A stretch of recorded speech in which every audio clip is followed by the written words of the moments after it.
말씀 제목을 읽읍시다. 시작. 부활의 소망. 우리는 다 다시 태어날 것이다. 다시 살아날 것이다. 라는 거예요. 어디서 살아나느냐? 하나님 나라에 가서 다시 살아날 것이다. 이 땅이 좋아서 이 땅에만 뿌리를 내리고 이 땅에서만 살면 다다라고 생각하는 거, 그것은 헛된 것이다. 보게 되길 소망합니다. 왜 자꾸 죄의 길로 가느냐? 왜 자기 생각대로 사느냐? 이 땅의 소망이 너무 크고 이 땅에 보이는 것들이 크니까 자기 마음대로 누가 뭐라 살면, 하늘의 소망이 있고 하나님 나라의 분명한 방향들이 있다면 그것을 향해서 달려가게 되어 있습니다. 보게 되길 소망합니다. 특별히 연약한 사람들은 왜 연약하냐? 이 땅의 것들만 바라보고 있으니까 연약한 거예요. 육체가 연약하고 정신이 연약해도 이 땅에 소망이 없다면 이 땅 때문에 쓰러지고 시험 들고 망하지 않는다는 거예요.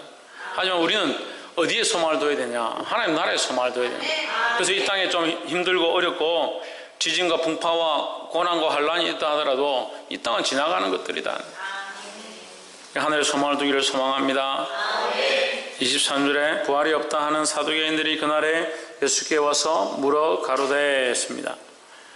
부활이 없다 하는 사두개인들이 왔다. 근데 우리가 앞에서 지난주에 바리새인들이 예수님께 묻습니다. 뭘 묻느냐? 세 내는 것 때문에 묻습니다. 동전을 들고 와서 세금을 가이사에게 바치리까 말리까 시험하죠.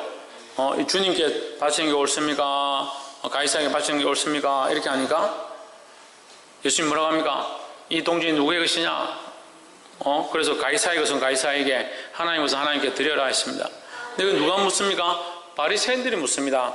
지난주에 본 그 15절에 나와 있는 이 사람들은 누구냐? 바리새인이고, 오늘 여기 나와 있는 23절에 나와 있는 사람은 누구냐? 사두개인이다. 사두개인은 부활이 없다 합니다. 왜 부활이 없다 하느냐? 바리새인들은 물질주의입니다. 물질주의. 물질주의가 반대가 뭐냐면 영지주의입니다. 그러니까 물질주의는 눈에 보이는 게 다고 물질이 중요하고 눈에 보이는 것을 굉장히 귀하게 생각하기 때문에 사람들이 보는 앞에서 무릎 꿇고 시간이 땡 하면 거기 엎드려서 제사를 드리고 예배하고 기도를 해야 이 사람 참 믿음이 있구나. 그래서 성경을 대서하다가도 하나님 나오면 몸을 씻고 가서 다시 와서 기록하는, 남들에게 보이는 이 물질을 굉장히 중요하게 생각한다. 그게 바리새인들이에요. 그래서 바리새인들 예수님 뭐라고 하십니까? 이 외식하는 자들아 했습니다. 그럼 사두개인들은 뭐냐? 사두개인은 반대죠. 물질보다 영지의 영적인 것들을 더 추구하는 사람들이다.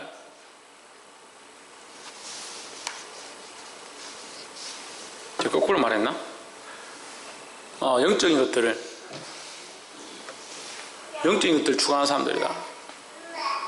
그러니까 사두개인들은 영적인 것들에 대해서 영의 세계에 대해서 이렇게 생각을 하고 있는데, 그래서 오늘 예수님께 와서 뭘 묻느냐? 영적인 것들에 대해서 묻기 시작하는 거예요. 근데 이 사람들은 뭘 주장하냐? 부활이 없다고 주장하죠. 24절에 선생님이여 모세가 이르렀으되 사람이 만일 지식이 없이 죽으면 그 동생이 그 아내에게 장가들어 형을 위하여 후사를 세울지니라 하였나이다. 근데 후사를 세우는 것이 뭐냐? 이게 계대결혼입니다. 계대결혼. 그러니까 그 집안의 대를 잇기 위해서 형이 죽으면 동생에게 시집 가야 되는 거예요. 그러니까 형수가 동생하고 결혼하고 그 동생이 또 죽으면 그 밑에 동생하고 결혼하고, 그래서 그 대를 잇도록 하는 게 이게 이스라엘에 이어내려오는 계대결혼의 모양이다. 이게 모세의 율법을 강령을 통해서 그들에게 주신 계대결혼 상속을 통해가 그 집안에 이거 뭡니까? 대를 잇도록 하는 것이 그들이 가지고 있는 것인데, 그래서 이 얘기를 가지고 묻는 거죠. 첫째도 죽고 둘째도 죽고 셋째도 죽었다.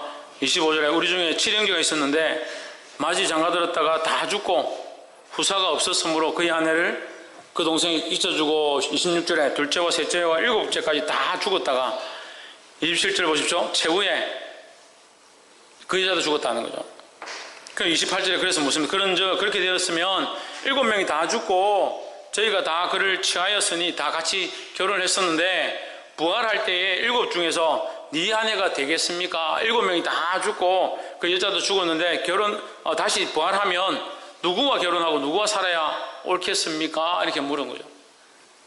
착각하는 거죠. 부활하면 지금처럼 똑같이 산다라고 생각하기 때문에. 지금 이 세상과 똑같이 하나님 나라에 가면 똑같이 산다라고 생각하기 때문에 잘못된 생각을 하는 거예요. 잘못된 판단을 가지는 거죠. 29절 예수께서 대답하여 가라사대 너희가 성경도 하나님의 능력도 알지 못하는 거로 오해하였도다 했습니다. 결혼하는 게 중요하고 시집가는 게 중요하고 그게 행복이고 잔치하고 먹고 마시고 즐거워하는 거, 그 잔치에서 맛있는 것을 먹는 거, 그게 정말 즐겁고 좋은 것이니까 천국 가서도 그런 걸 할 거다라고 생각을 하는 거예요. 30절에 부활 때는 장가도 아니 가고 시집도 아니 가고, 하나님 나라는 장가가고 시집가는 게 없어요. 근데 이 땅의 즐거움을 그대로 연결해서 하나님 나라에도 가서 할 것이다 라고 생각하는 거예요. 그러니까 시집가는 게 중요하고 장가가는 게 중요하고 잔치하는 게 중요하고 맛있는 거 먹는 게 중요하고 잘 사는 게 중요하고 좋은 집에 좋은 환경에 좋은 차 몰고 다니고 좋은 여자들 거느리고 그런 생각 속에 사로잡혀 있다는 거예요. 이미 이 땅에서 물질적인 것에 맛을 들인 사람이 하나님 나라를 하나님의 나라로 생각하지 않고 자기의 즐거움을 위한 것으로 생각하고 있다, 포장하고 있다. 이미 속고 있는 거예요. 하늘에 있는 천사들과 같으니라.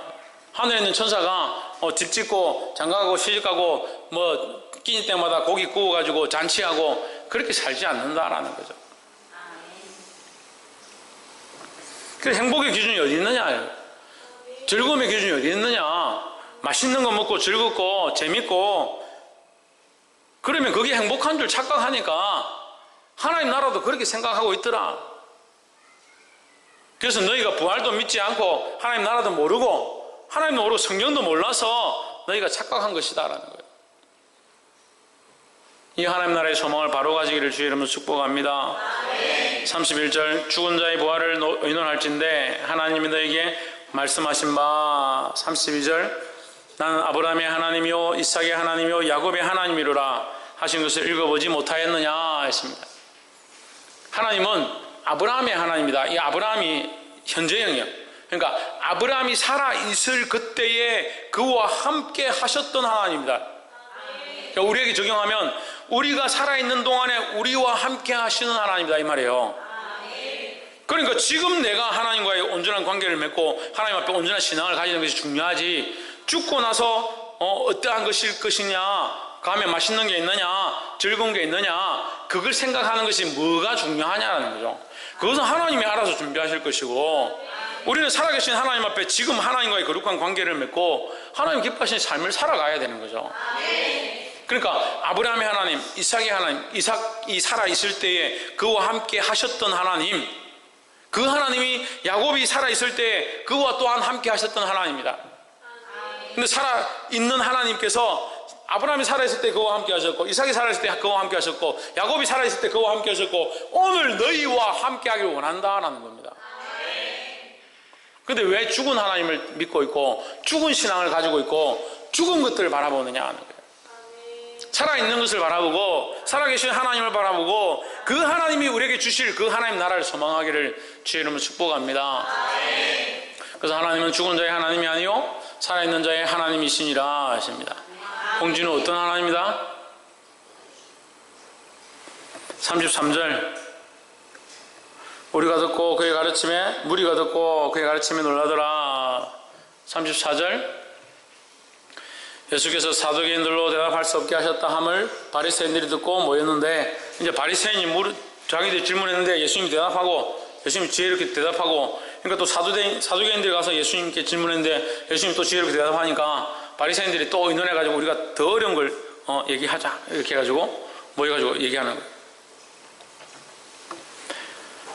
35절에 그 중에 한 율법사가 예수를 시험하여 묻되 36절 예수님이여 율법 중에 어느 계명이 크니까, 잘 모르는 것 같아요. 율법 중에 어느 계명이 큰지 모르는 것 같아요. 워낙 성경을 많이 기록하고 많이 쓰고 수많은 계명들을 암기하고 외우고 이렇게 하니까 이게 너무 많아서 어느 게 참 중요한지를 모르는 것 같아요. 신앙생활 열심히 한다고 중요한 게 아니고 온갖 헌금을 다 하고 온갖 예배를 다 참석한다고 중요한 게 아니라 더 중요한 게 뭐냐? 하나님과 인격적인 만남을 하는 거죠. 살아계신 하나님, 우리와 함께 하신 우리의 하나님을 만나는 거죠.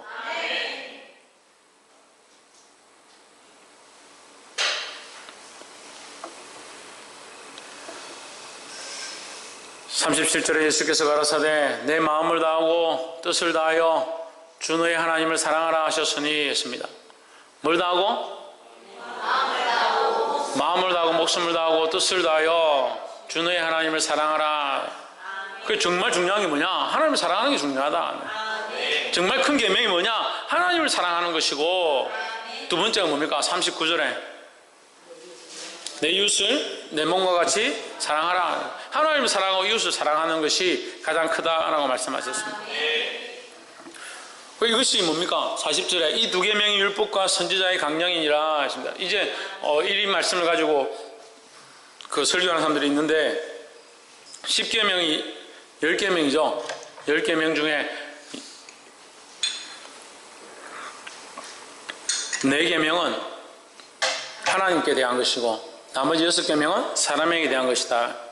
그래서 이것을 종합해서 보면 하나님께 온전히 하나님의 이름을 망령되이 이끌지 말고 안식일을 지키고 하나님의 이름을 거룩히 여기는 것, 이것이 하나님을 경외하는 것, 이것이 첫째 되는 거고, 이 두 번째는 이웃과 형제와 자매와 남의 것을 탐하지 아니하는 이것이 두 번째 계명이다라는 거죠.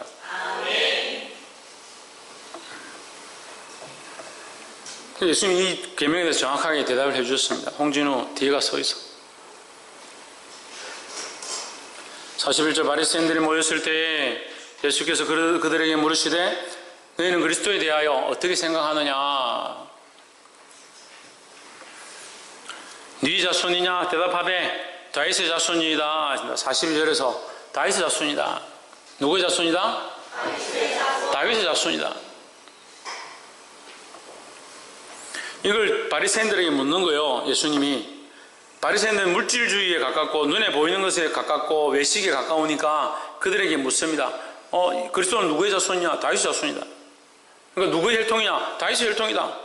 누구의 후손이냐? 다윗의 후손이다. 그럼 그리스도는 뭐예요? 구원자인데 구원자이신 예수님이 다윗의 후손이면 물질적으로는 해석이 이상하잖아요. 그러면 그 예수님이 어떻게 다윗을 구원하시겠느냐? 이렇게 되는 거죠. 앞뒤가 안 맞죠.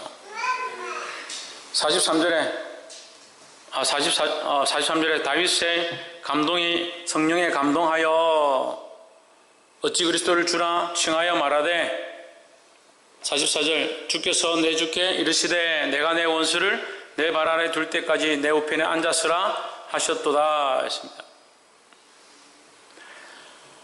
다윗이 성령에 감동됐다. 그러면 하나님의 말씀과 하나님의 뜻은 어떻게 알 수 있느냐? 성령의 감동을 알 수 있다. 하나님의 계획은 어떻게 알 수 있냐? 성령의 감동을 알 수 있다.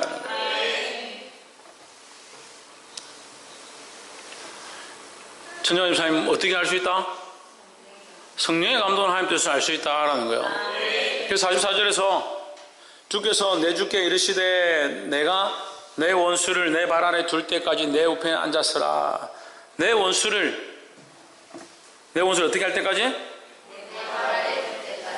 내 발 아래 둘 때까지. 내 발 아래 둔다는 것은 완전히 패배하게 할 때까지입니다. 원수를 발 앞에 둘 때까지 너는 누구 앞에? 누구 옆에? 누구 우편에? 예수님 우편에, 그리스도 우편에 앉아 있어라 했다는 거죠.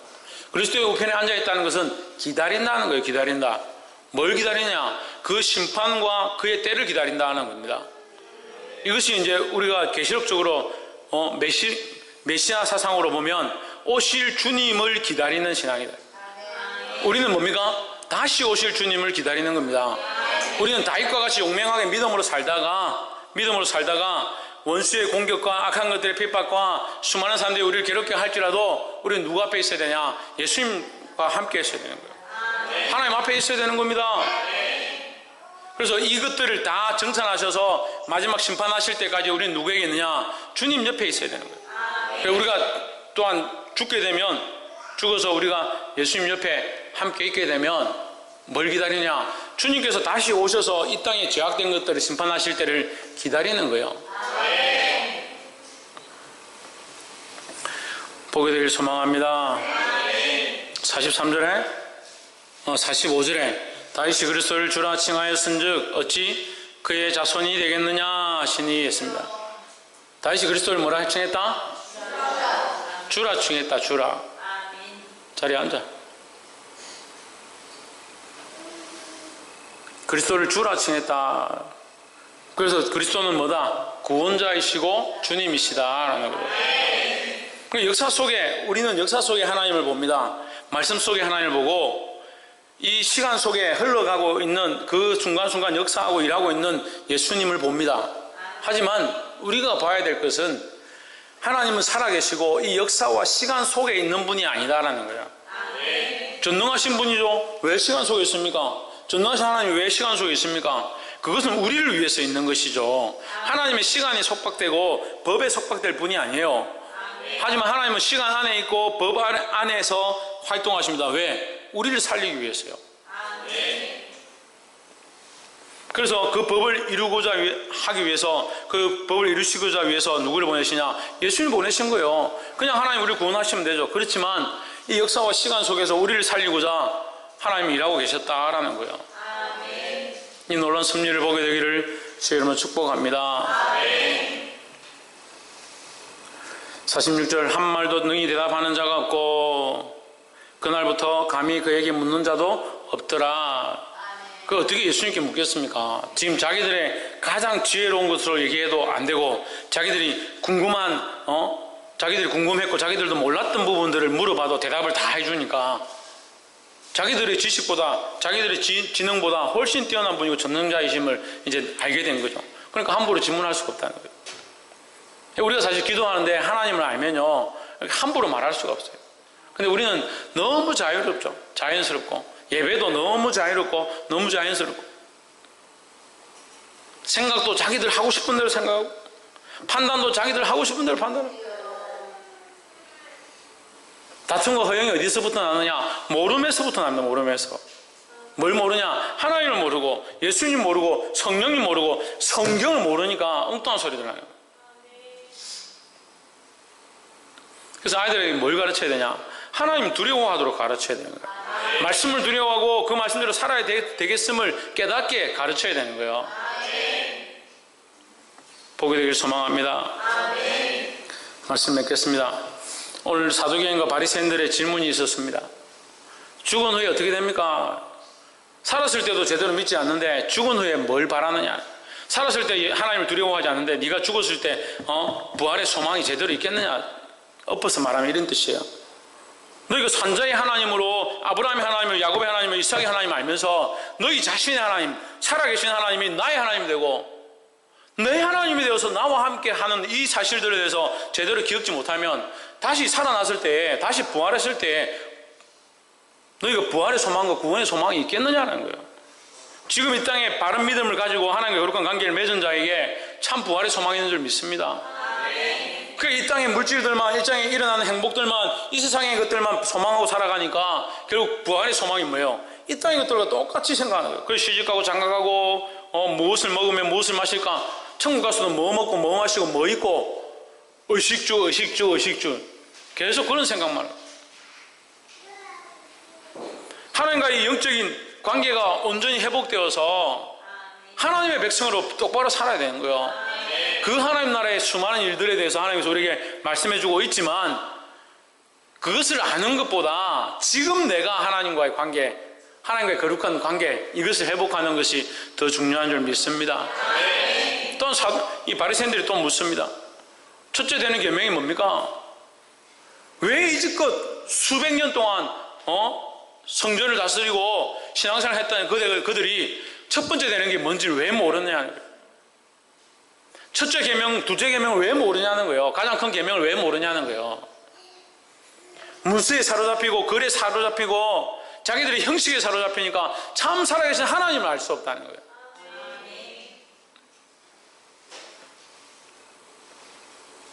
그래서 또 마지막으로 예수님이 반대로 묻습니다. 너희는 그리스도가 다윗의 자손이라 생각하느냐?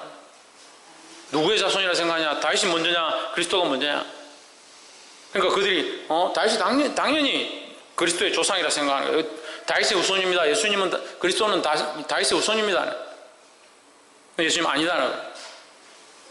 육체적으로는 그의 후손일지 모르겠지만 영적으로는 누가? 그리스도가 더 먼저이시다는 거예요. 그래서 자꾸 하나님을 육체적으로 생각하면 안 돼요. 신앙을 자꾸 인간적으로 가지면 안 돼요. 제일 답답한 게요, 영적으로 알고 기도할 줄도 알고 하나님도 아는 사람들이 자기 삶이 그대로 육체적으로 살아가는 거예요. 육체적으로 판단하고 육체적으로 생각하는 겁니다. 말씀을 전하는데도 자꾸 인간적으로 생각하는 거예요. 인간적으로. 알만한 것이 그 안에 있는데도 불을 켜지 않는 거예요. 집에 등불이 있는 줄 알면서 불을 켜지 않는 것, 그 사람이 제일 답답한 사람인 것처럼 하나님 말씀을 알만하면 그걸 등불을 켜고 그 말씀대로 살려고 하고 그 등불이 비치는 대로 똑바로 봐야죠. 똑바로. 이제 우리의 눈이 떠져서 그리스도께서 비춰주시는 이 세상을 믿음의 눈을 들어서 하나님 말씀의 눈을 들어서 바른 기준으로 보게 되기를 주의 이름으로 축복합니다.